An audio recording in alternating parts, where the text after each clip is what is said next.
My name is Corey, hanging out backstage right now at the Rascal Flatts show, Jiffy Lube Live. So, guys, what is so different or unique about this show versus your previous headlining tours that you've been on? Well, gosh, that's a good question. This one is, I guess, different from the sense that we've got different opening acts. Mm-hmm. So we rotated our opening acts, which we don't normally do. Like for instance, we had Dan and Shay all last summer, and Carly Pierce, and this time we've kind of mixed it up. We called it the Playlist Tour for that very reason, because we had different opening acts, and our show is based around that idea of being a playlist. So, for instance, throughout the show, there are graphics that play as though you're scrolling through a computer screen, looking for your favorite Rascal Flatts song to play next in the queue. Okay. So. It's a really, really well thought out program, I think, that we've based our tour around, and it's just been a fun summer because it's been unique. We've been touring a long, long time, and it's hard to come up with something you've never done before. And this summer, I think we've done a good job of finding some elements and some new things that we haven't done in the past.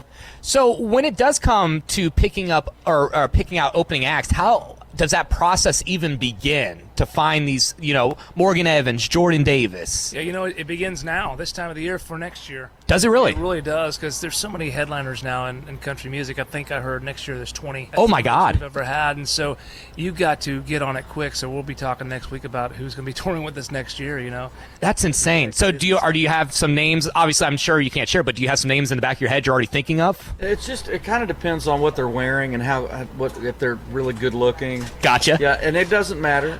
It's basically what you see on the outside. We don't really care what kind of music they make. It's just basically the physical attributes that they bring to the tour. Now, with that being said, what would I rate right now? Am I on the radar then for that, or? You're a headliner, bro. You're a headliner, We're opening for you, man. Woo! That's what you need us to do. I just want red M&Ms only. I want everything else picked out. So. Perfect. Done. Got to bring this up. I saw on your Instagram, Jay and Joe, you guys posted working on something big's coming. What can we expand on that? A little bit more details than the few words you posted. Yeah, man, we've been in the studio off and on now for a while. Just working on some new stuff, man. I'll be coming at you guys here pretty soon. Why'd you cut out Gary? He wasn't there. His vocals were already on, so we're putting the backgrounds on.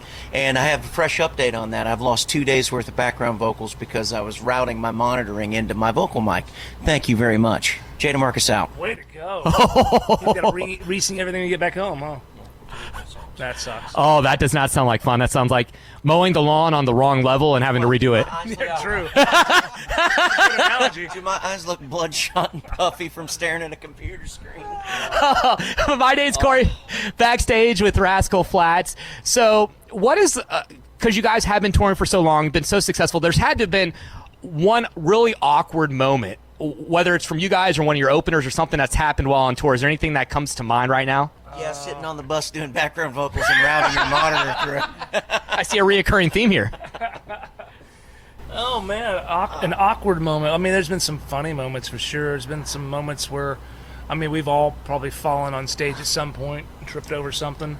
An awkward moment was when we had Blake Shelton opening for us, and he leaves at lunch one day and he comes back and with that tattoo on his arm. Random. Yeah, and we thought, well, that's awkward. Why are those ladybugs on there? And he's like, they're deer hooves. I was like, those aren't deer hooves, they're ladybugs. Somewhere in Iowa, some random city, and he went to some tattoo parlor, didn't know what they were doing. Middle of nowhere. He goes, I'm the one that had to draw it for the tattoo artist. I was like, well, that's how you know you shouldn't have went to that tattoo artist. If you have to draw what you want, and they're supposed to be an artist, no. No. Yeah. Also, with Blake, probably picked the wrong place. We'd go play basketball every day. We'd go to the YMCA, and he's wearing his blue jeans. Really? Dude only wears blue jeans anywhere he goes. It doesn't matter where.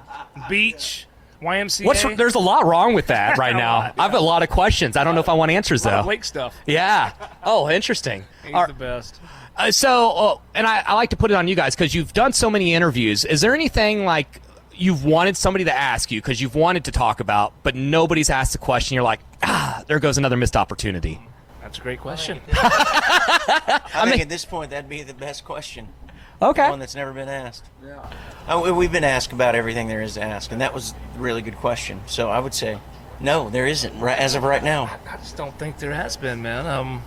Well, there's probably some questions we would not answer. And obviously no answer needed, but what is a ridiculous question that y'all have been asked and you're like, how'd you even think of that? Like, are you serious? It amazes me still that people ask how we got the name Rascal Flats when it's been told for years and years and years. And it's like Google's there, you know? It's not like Encyclopedia Britannica.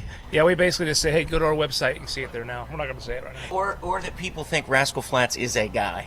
Yeah. That's slightly annoying too. Oh, I can imagine. Flats and Scruggs. Like, you guys can flats? Yeah. No. A lot of people see on the street, they go, "Hey, Mr. Rascal." Like, No. no, there's three of us, bro. It's not an entity. It's not a thing. It's not. It's a group. It's a. It's like forever people thought Led Zeppelin was a guy. Yes. I love his music. Yeah. Or Leonard Skinner. He's great, man. So I'm glad I didn't make any of those mistakes. Right. So You did not. You'd had to kick us off your tour. well, guys, really appreciate you taking the time. Like I said, I am a huge fan. I'm looking forward to tonight. Thank you, man. It's gonna be a blast. It is great weather, and just appreciate you taking the time. So Yeah, buddy. Thank you. Thank you for bringing a can opener on your hat. That's the baddest thing ever. I still haven't used it yet. I've been looking for a beer to open with it, and I haven't had a chance. So We got you hooked up. yes.